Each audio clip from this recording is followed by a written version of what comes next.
right. Well, good evening and welcome to the second evening of Drakewell Museum and Park's virtual lecture series, Talking Back, Women's Voices in the Oil Story. My name is Melissa Mann and I'm the site administrator at the museum. And for those of you who may be unfamiliar with us, the museum is located in Titusville, Pennsylvania, and is one of 21 historic sites owned by the Commonwealth of Pennsylvania and administered by the Pennsylvania Historical and Museum Commission. Drakewell Museum and Park preserves and interprets the site of the Drake Well, chronicling the birth, development of the petroleum industry in Pennsylvania and its growth into a global enterprise. We are very pleased to have you join us this evening, and I would like to just take this opportunity to thank our event sponsor and the sponsor for our entire lecture series, the Pennsylvania Independent Oil and Gas Association. And we would also like to thank our partners, the Friends of Drakewell Inc., for helping us bring this program to you this evening. All right, it is my great pleasure to introduce Jessica Hilburn, who's going to serve as our moderator this evening. If you joined us last week, you will recognize Jessica as the first speaker in our series. She gave an excellent presentation on the experience of women giving birth in Titusville during the oil days last week.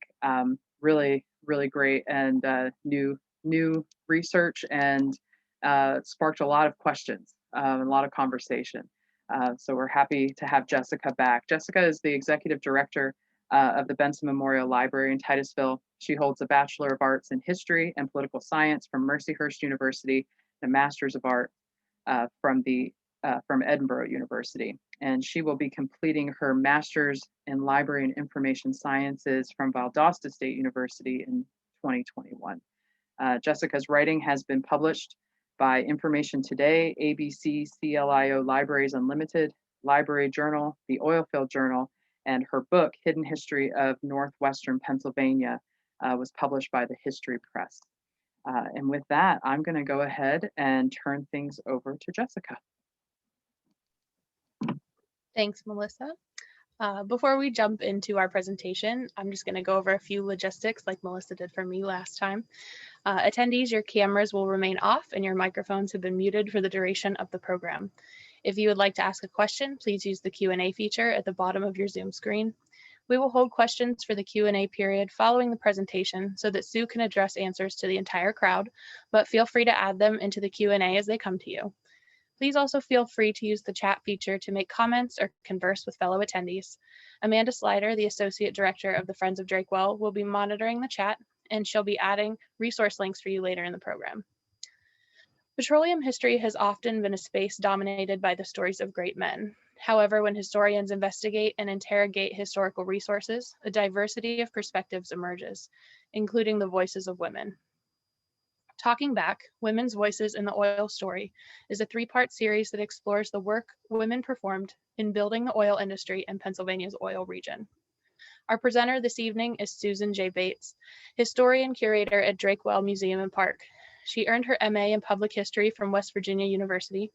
After working for the West Virginia and Regional History Collection, she served as the Director of Interpretation for the Erie County Historical Society. Sue has been floating in oil at Drakewell Museum since 1998. This evening, Sue will present Privilege and Politics, Women's Activism in the Oil Region, 1880 to 1921, exploring how the wives of wealthy oil producers and industrialists used their status to champion social causes in their communities. And with that, I'll turn the microphone over to Sue. Hey, thank you, Jessica. And you did give a great talk last week. Okay, I'm going to share my screen. I hope. There we go.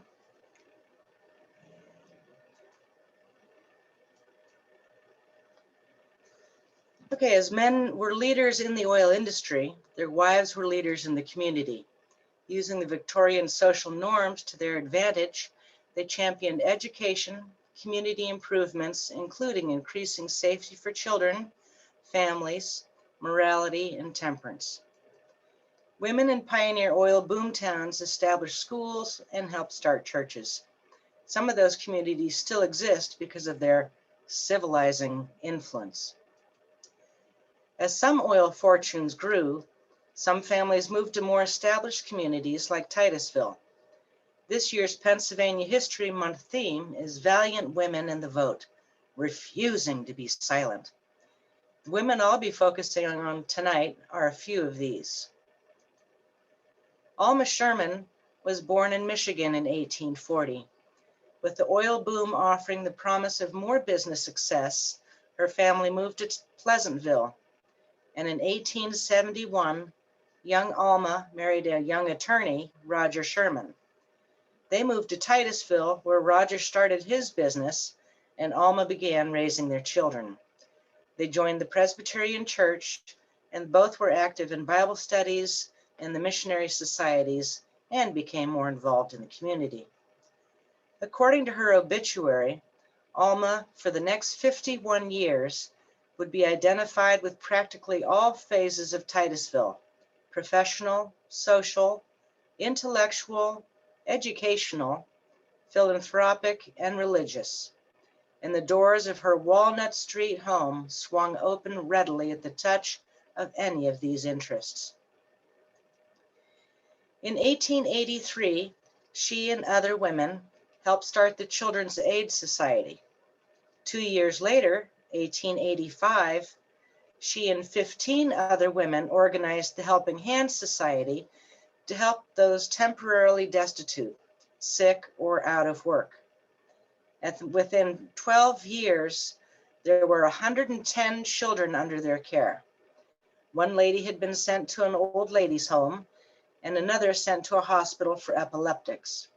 Most children just needed shoes or clothing, but the organizations helped pay gas bills, groceries, or helped families when there was sickness or winter distress. The reports were regularly published by the Titusville Herald. As another example of the kind of work that Alma did with the Children's Aid Society, in 1908, 2 Bradford girls answered a letter offering work. When they arrived in Titusville, it turns out that the letter had been from a woman who owned a house of ill repute. So they left, spent their last 50 cents to stay at the Buffalo House, and the next morning went to the Salvation Army. Salvation Army called Mrs. Merrick of the Women's Christian Temperance Union, another organization that Alma belonged to. Mrs. Merrick brought the girls over to Alma's house, and then the 2 women bought them transportation back to Bradford. This is just the sort of work that Alma did until 1917, when she helped found the Associated Charities, which still performs this kind of work today. In 1888, she was a founding member of the Ladies' Aid Society of the Presbyterian Church. 9 years later, those ladies paid off the church debt for the construction of this fine church, $9,758, or an average of just over $1,200 a month. $200 of that money was interest, created by the women carefully loaning the funds they had raised. This shows that these well-educated, wealthy women understood money management. But it was the Great Fire Flood of June 1892 where the women really played an active role and were publicly acknowledged. Heavy rain for days had caused Oil Creek to rise by June 4th, and in the middle of the night, an earthen dam up the creek in Spartansburg collapsed, sending a rush of water down the creek. A tidal wave hit flooding Titusville at midnight, spreading a half-mile wide, and came rushing onto the houses of the unsuspecting residents. Some benzene tanks at some of the 5 refineries burst and caused a floating fire. The men labored heroically Saturday and Sunday to save 160 to 200 lives, but the death toll ended up 100 dead and 57 bodies recovered. Attorney Roger Sherman was elected president of the Relief Committee, and donations poured in. Rabbi Faber suggested that all the clergy be added to the Relief Committee, as the clergy cared for the dead, and another of their committees ensured medical care was given to those who needed it. Tuesday's newspaper listed all the ladies' organizational committees. There was one for distributing food, another for monies, bread, meats, groceries, and lodging. 100 women labored in City Hall, and as the newspaper said, busy fingers and humming sewing machines were supplying with all possible speed the needed outer garments and underclothing. Over 100 families were homeless. These women had collected bedding and cleaning supplies and were still gathering more. The second floor of the armory was a hospital, and the lower floor a dining room for the hundreds needing food. A week later, 21,000 had been raised, and a committee of 3 men and 2 women were given the challenge of determining who still qualified for aid.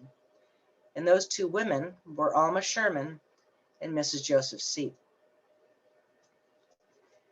In September 6, 1892, Ladies Auxiliary Relief and the Helping Hand merged.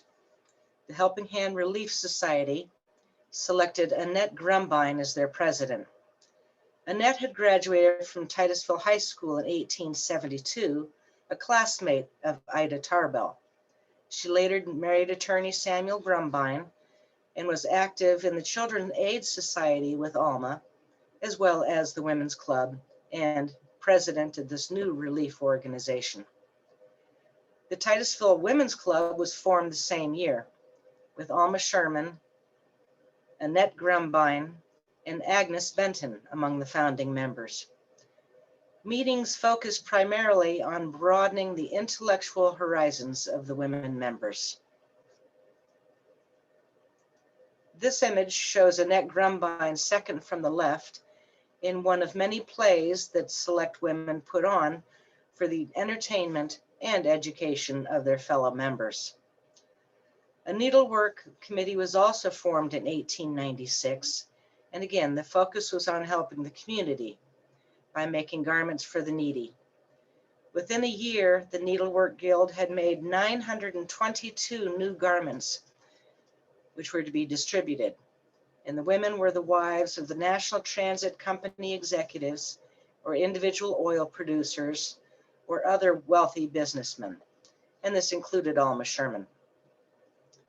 Roger Sherman died suddenly in September of 1897, and there were columns in the newspaper praising his public and private charitable work and acknowledging the value of his services and the help of formation of organizations like the Board of Trade. Despite her loss and having young children to raise, Alma continued to be active. A few months later, she was organizing a chapter of the Red Cross, and in December 1898, helped organize a local chapter of the Daughters of the American Revolution with Annette Grumbine. In 1899, still working with the Children's Aid Society, Alma led the charge to establish a curfew in Titusville. Excuse me. In August of 1899, the Titusville Herald headline read, "Curfew may ring. Titusville women working to secure the adoption of a curfew ordinance in the city." Alma organized 9 meetings at various churches, and then a big one at the music hall with a petition for signatures. She also spoke at the Women's Club in Erie and, of course, the Titusville Club. It took a few more years, but in November of 1902, Titusville had a curfew. 1899 also saw the arrival of a new activist, Helen Merrick Semple.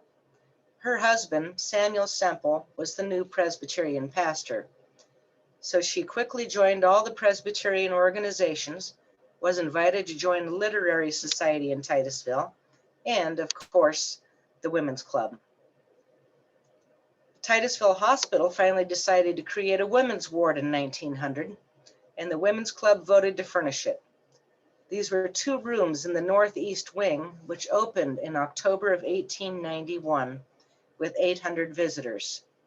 The reception committee were representatives of all the ladies' benevolent societies in Titusville and made up a who's who of the well-known oil and business names like McKelvey, Benton, Brenneman, Colstock, Grumbine, Biles, Crawford, Burgess, Sherman, Cadwallader, and Roberts. A larger ward was then opened in 1906, again with the leading women making it possible.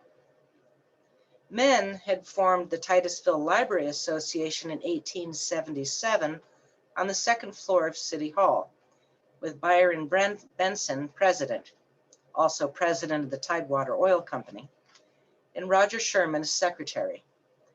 Unfortunately, there was a $2 annual library ticket that was required. It was not a welcoming place for all people. On January 7th, 1902, the children of Byron Benson offered the community a permanent library. A condition of the gift was that Titusville would support it with $2,000 each year. The women championed the effort. Letters of support appeared regularly in the Titusville Herald in June from journalists, the mayor, and of course, the women. At the end of June, the women from all these different organizations, with friends and a sprinkling of the sterner sex, met at the Opera House. Annette Grumbine opened the meeting saying, "The welfare and education of the city's youth demand that the present opportunity to secure a free public library shall be approved." Mary Cadwallader, an oil producer's wife, whose daughter was then studying medicine in Vienna, Austria, was made the chair of the meeting. She emphasized the free access to the shelves, described the art that would be on display, and how there'd be a children's room and a men's room in the basement where men could come after work in their work clothes to read. Another woman presented the petition of "We, the women of this city," who said the library was a necessity, not a luxury. It needed to be free because it would help instructors provide wholesome literature for all, and since the gift was offered freely, she urged the electors of the city to vote in favor. Agnes Benton also spoke about the educational benefits, and Helen Merrick Semple spoke from the parents' point of view, stating that there was 1 out of 400 men in Titusville that had college education, and that this library would help the 399 others. Alma Sherman talked about the library management, and Mrs. Moody, a taxpayer, expressed her entire approval and wished women could vote. Letters from 4 other women taxpayers were read. The community voted in favor of the library. The trustees were all men, but all head librarians had been women. The library opened on February 8, 1904, with a children's room and the smoking room downstairs for the men. But going back to the Women's Club, by the early 1900s, Titusville's club was a regional force for action, regularly hosting the Northwest Pennsylvania Federation of Women's Clubs, which consisted of Bradford, Conneautville, Erie, Kane, Meadville, Oil City, Smethport, Tiddy-Ute, and Townville. In 1902, October, the State Federation of Women's Clubs met at Titusville. Helen Semple gave the invocation, and Mary Cadwallader the welcome. Jane Campbell from Philadelphia talked about women's suffrage and the vote. She said when women suggested legislation, the men of the press took up the matter. Alma Sherman became the 6th president of the Women's Club in 1904, advocating for an industrial school in Titusville and saying that the women should influence the school board. A building campaign was already underway. Annette Grumbine was also a president of the Women's Club. And the Women's Club finally opened in 1905. 9 clubs of the region met in Titusville the next year, and Titusville by then had 174 women. members. And Alma gave the opening address at that regional meeting, said that the clubs were striving to be a beacon of light in the community against evil and indifference. In 1909, Helen Merrick Semple was named a director of the Pennsylvania State Federation of Women's Clubs. This was the start of more aggressive activism on the part of Titusville's women. A description of a lecture that Helen gave in Warren stated she spoke with an earnestness and favor, yet in such a gentle, winsome manner that her hearers are carried with her and fascinated with her easy flowing utterances and her tranquil, beaming facial expressions. Semple acknowledged the important educational role the clubs played for women, saying the clubs have socialized the women of the country, helping to do away with sectional class and denominational differences. They have standardized women's civic efforts. Pennsylvania's Federation of Clubs emphasized home economics, forestry, immigration, public morals, and had recently begun advocating a careful study of women's suffrage. They were actively advocating for juvenile court reform, improved conditions for the feeble-minded, providing scholarships for domestic science at state colleges, social service reforms, visiting prisons and almshouses and hospitals. They worked for immigrants, covering education, protecting girls in travel, assisting them in finding employment, fostering talents, literature, library extensions, new school codes, and improving local housing conditions. Helen talked about a house on South Martin Street where 11 foreigners had lived upstairs the previous winter. She said it was the women's job to ensure that Titusville was a good place to raise children, to preserve tracts of beautiful land for public recreation. And Elizabeth Heckenborg joined her. Elizabeth was a descendant of Jonathan Titus. She said the women need to fight for the preservation of the gorge for the public benefit and to start a shade tree commission. In the fall of 1912, the headline read, "Brilliant lecture on suffrage for women. Mrs. Hale at Women's Club. Strong arguments. Fascinating and able delineation of the sex problem." The Titusville Women's Club hosted Beatrice Forbes Robertson Hale, a national pro-suffrage speaker who had already spoken to the Presbyterian Men's Club with rave reviews. If politics was so dirty that the men didn't want women involved, then the men should work to clean it up, she said. Hale argued that women voters would help make the world a better place, and that the desire for the vote was not a fad or a hobby for wealthy women. The biggest event in the region was the centennial of the Battle of Lake Erie in 1913. The suffragettes marched as a unit in the July Perry Centennial Parade. This was the first suffragette parade in Pennsylvania.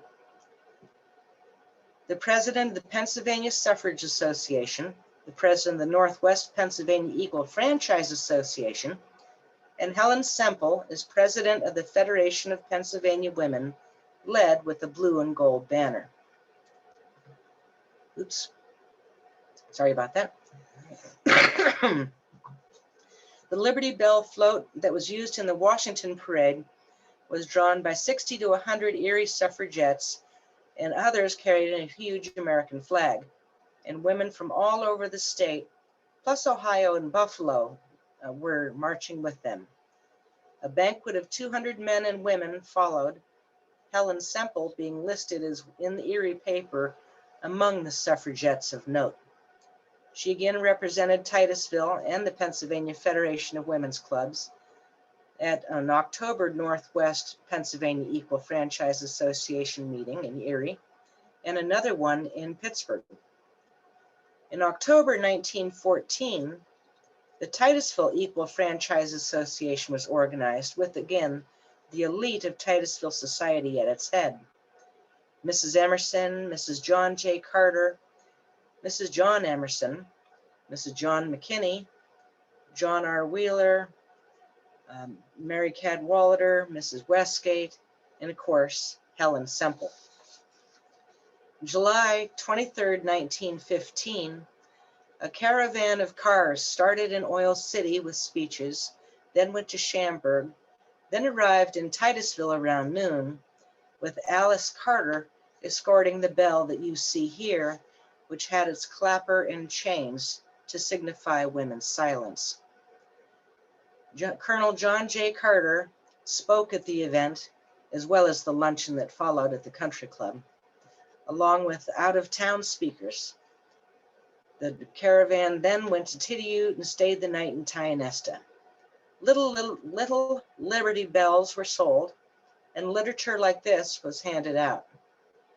In the 1915 election, Pennsylvania voted suffrage down, but Titusville in Crawford County voted yes.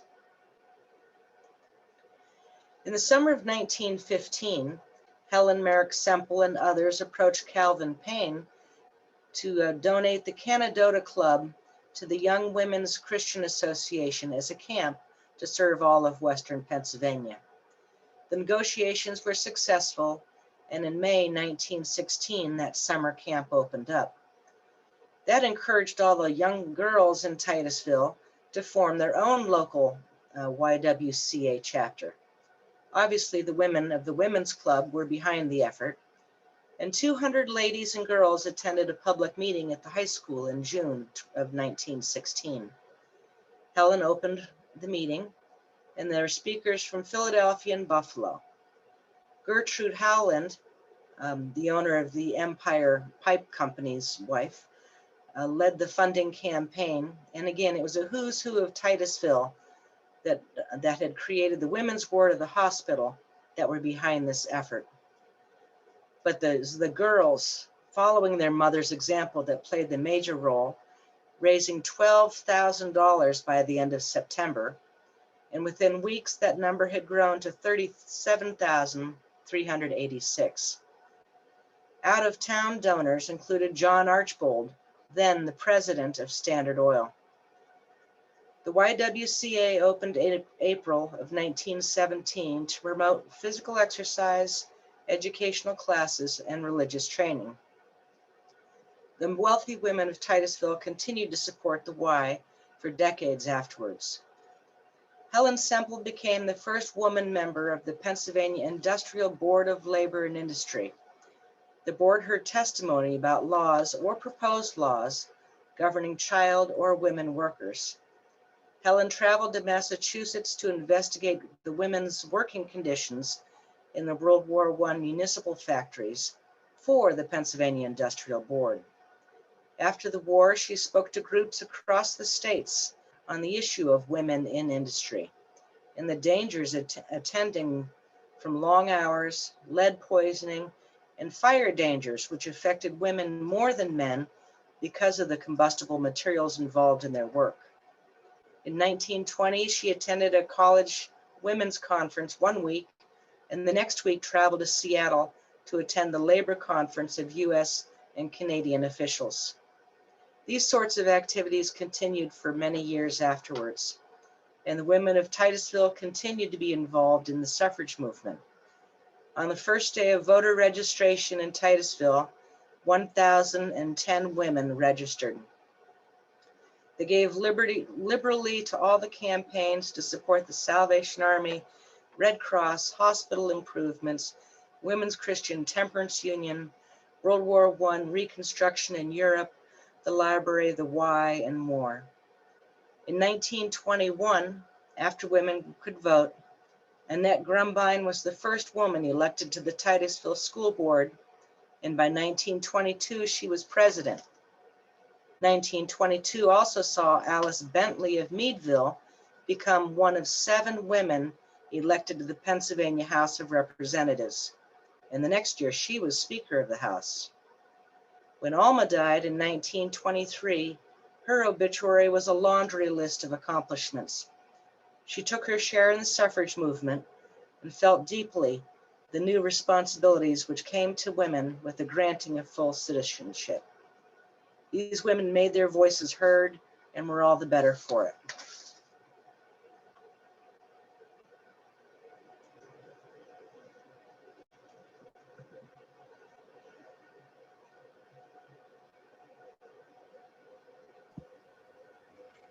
Thanks so much, Sue.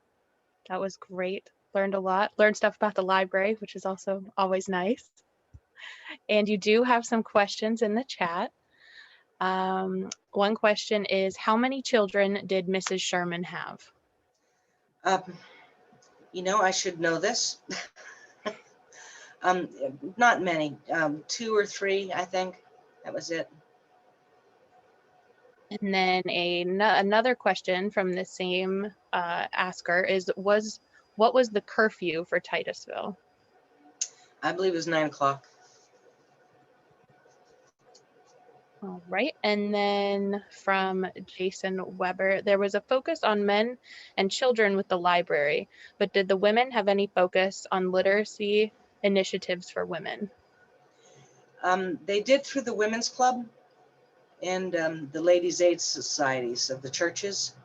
And unlike the library that the men had started, which focused on nonfiction, the women were insisting that the Benson Library carry poetry and fictional literature as well. And I can attest to that. Yeah, I love that little tidbit about the library. And then another question is, were there Black or Jewish women involved in the organizations? I haven't found any yet, but then there has been so little research done on the Jewish communities of Titusville. There were 2 synagogues. There was at least 1 African Methodist Episcopal church, as well as I believe there was 1 African American Baptist church. We need people to do the research. I'm sure there were. We need researchers. We do. Just a few of us can't do it all. Right. Those are great avenues to explore. Also, what was the activism among low-income women? My guess is that low-income women were too busy trying to survive. Most had to work, had children to care for. Sometimes, you know, their husbands were sick or, you know, whatever. They were just probably too busy. But I'm sure there were some. We just don't know their names. More research is needed. The perennial problem, isn't it? We know they're probably out there, but we don't know who they are. Right.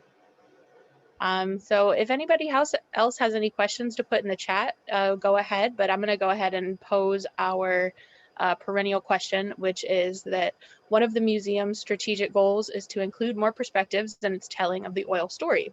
In the Talking Back series, we're focusing on women's perspectives, but we know that women aren't a homogenous group and that some women's experiences still aren't included. So in your view, what women are missing from the history you explored other than the ones we might have mentioned already, and how might we include those perspectives? Yeah, the women of color, the Jewish communities, again, plural in communities, and then all the many different immigrant groups. What were the women of St. Walburger's church doing? The Irish women of St. Titus Church, all the other ethnic groups. What benevolent societies or ladies' organizations did those churches have? Come on, everybody, do the research, share it. They're all super great points. Thank you, Sue. We're just waiting on Melissa to close us out, unless anybody else pops any more questions in the chat. I see one question in the chat. Why was there a need for a curfew in Titusville at that time? At that time, I'm going to guess it's the dangers of the nighttime activities that were going on in Titusville. Late 1860s saw a vigilance committee which ran some of the dangerous elements out of town by buying them one-way tickets to Buffalo. But the fact that there was still a house of ill repute that was advertising for young girls to come from Bradford in 1908 shows that there was a need for young children to be home at a certain hour. All right. Do we have any other questions? One of the other things that I've seen in newspapers periodically that, again, research that's needed, you see elements of rabid dogs, little hints and news stories of the rabid dogs or people getting rabies. What's with the rabid dogs? Is that why there was a need for a curfew? Were there, dangerous animals around? Plus the speeding trains and, children playing ball and games in areas where it's not safe for them to be playing. There's a follow-up question. Have you found that activism dropped off as the fortunes of Titusville declined? I haven't done the research. Many of the wealthy families moved by the third generation. Some of these women's children left the area. We know that. John Archbold, when he became president of Standard Oil, moved to New York City. Some of these other executives of Tidewater Pipeline that Byron Benson was involved in moved to Philadelphia. So the children moved elsewhere. They went to college in Princeton, Yale, or Harvard, and then stayed on the East Coast or went west to California.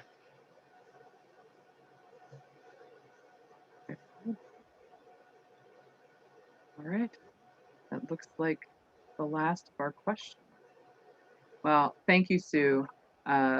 It's an area that you and I have been talking about for years now, the kind of this social activism, philanthropic work that that privileged women are have the time and the means to do in communities. And thank you so much for the research that you've done and for presenting tonight. Jessica, thank you for moderating.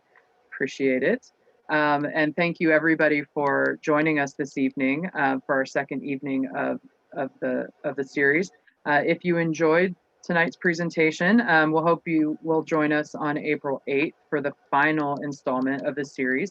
I'm going to be presenting a lecture called Working Out of Bounds, Women's Labor in Pennsylvania's Early Oil Industry. And it'll be looking at women who actually worked in oil and telling some of their stories. So we hope that you will join us. If you haven't registered yet, be sure to visit the Drakewell Museum Facebook page to register, and we hope to see you all next week. Thank you so much, everybody. We'll see you soon. Thank you. Thanks, Sue.